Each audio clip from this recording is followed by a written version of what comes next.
آج کا مسئلہ یہ ہے السلام علیکم کہ اگر کوئی شخص اس وقت نماز جماعت میں حاضر ہو جائے جب امام نماز کا آخری تشہد پڑھ رہا ہو،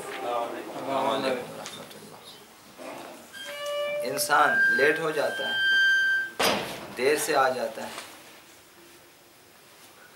اور جب مسجد میں آ جاتے ہیں تو آپ دیکھتے ہیں کہ امام نماز ختم کر چکے ہیں اور آخری تشہد میں ہے،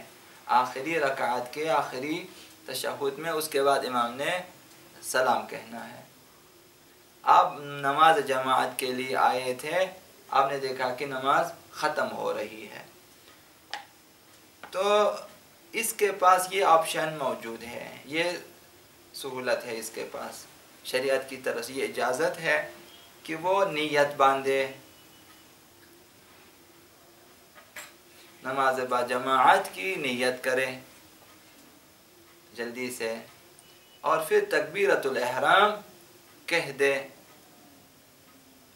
نیت مثال مغربین کی نماز میں وہ آ جاتے ہیں، دیکھا کہ نماز عشاء کی نماز عشاء کا آخری تشہد پڑھ رہے امام، تو آپ نے دیکھا کہ اب جماعت میرے ہاتھ سے جا رہی ہے، تو آپ آ کے نیت کریں گے میں 3 رکعت نماز مغرب امام جماعت کی اقتداء میں واجب قربتاً الی اللہ، نیت کی، تکبیر بھی آپ نے پڑھ لی، اللہ اکبر۔ اب الحمد نہ پڑھیں، سیدھا آپ جا کے بیٹھ جائیں نیچے تشہد میں، نیم خیز حالت میں بیٹھ جائیں، بیٹھ کر جو ہے تشہد امام کے ساتھ پڑھ سکتا ہے، وہ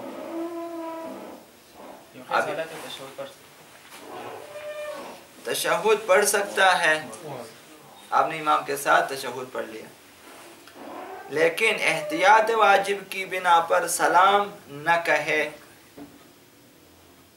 امام جماعت تو سلام کہے گا، آپ سلام نہ کہیں، آپ بیٹھے رہے اسی حالت میں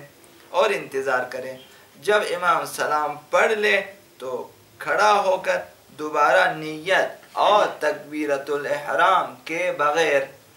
آپ کھڑے ہو جائیں، نیت آپ نے کی ہوئی ہے، تکبیر الاحرام بھی آپ نے پڑھ لی ہے، اب سورہ حمد سے شروع کریں، بسم اللہ الرحمن الرحیم الحمدللہ رب العالمین، اور وہ آپ کی پہلی رکعت ہوگی۔ بیچ میں جو آپ نے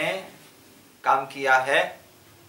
وہ اضافی سہولت ہے آپ کے لیے خدا متعال کی طرف سے، تاکہ آپ کو جماعت کا ثواب ملے، اور اس سے اپنی پہلی رکعت اب آپ نے سورہ حمد پڑھنا ہے، اور اس کے بعد کوئی اور سورہ کی آپ نے تلاوت کرنی ہے، اس کے بعد آپ رکوع ہے، سجود ہے، جس طرح عام نماز آپ پڑھتے ہیں اس طرح پڑھیں، اور وہ آپ کی پہلی رکعت شمار ہو جائے گی۔ امام رکوع میں ہو، یہ دوسرا مسئلہ ہے، امام رکوع میں ہو اور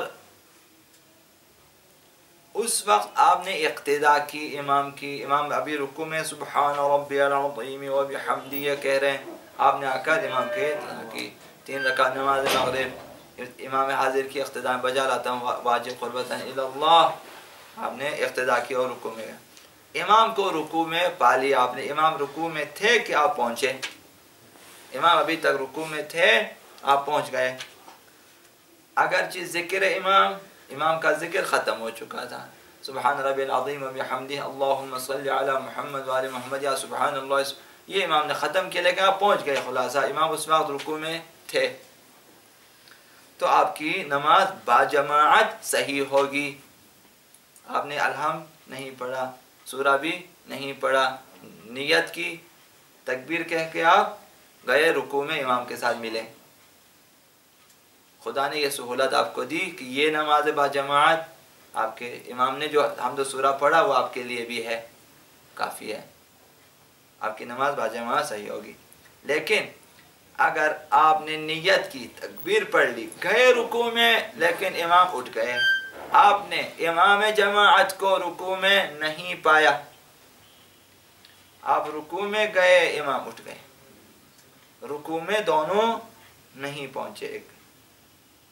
آپ نہیں پہنچے، آپ نے امام کو رکوع میں نہیں پایا، تو اس وقت کیا ہوگا، تو نماز کو واجب ہے کہ آپ اپنی نماز کو فرادہ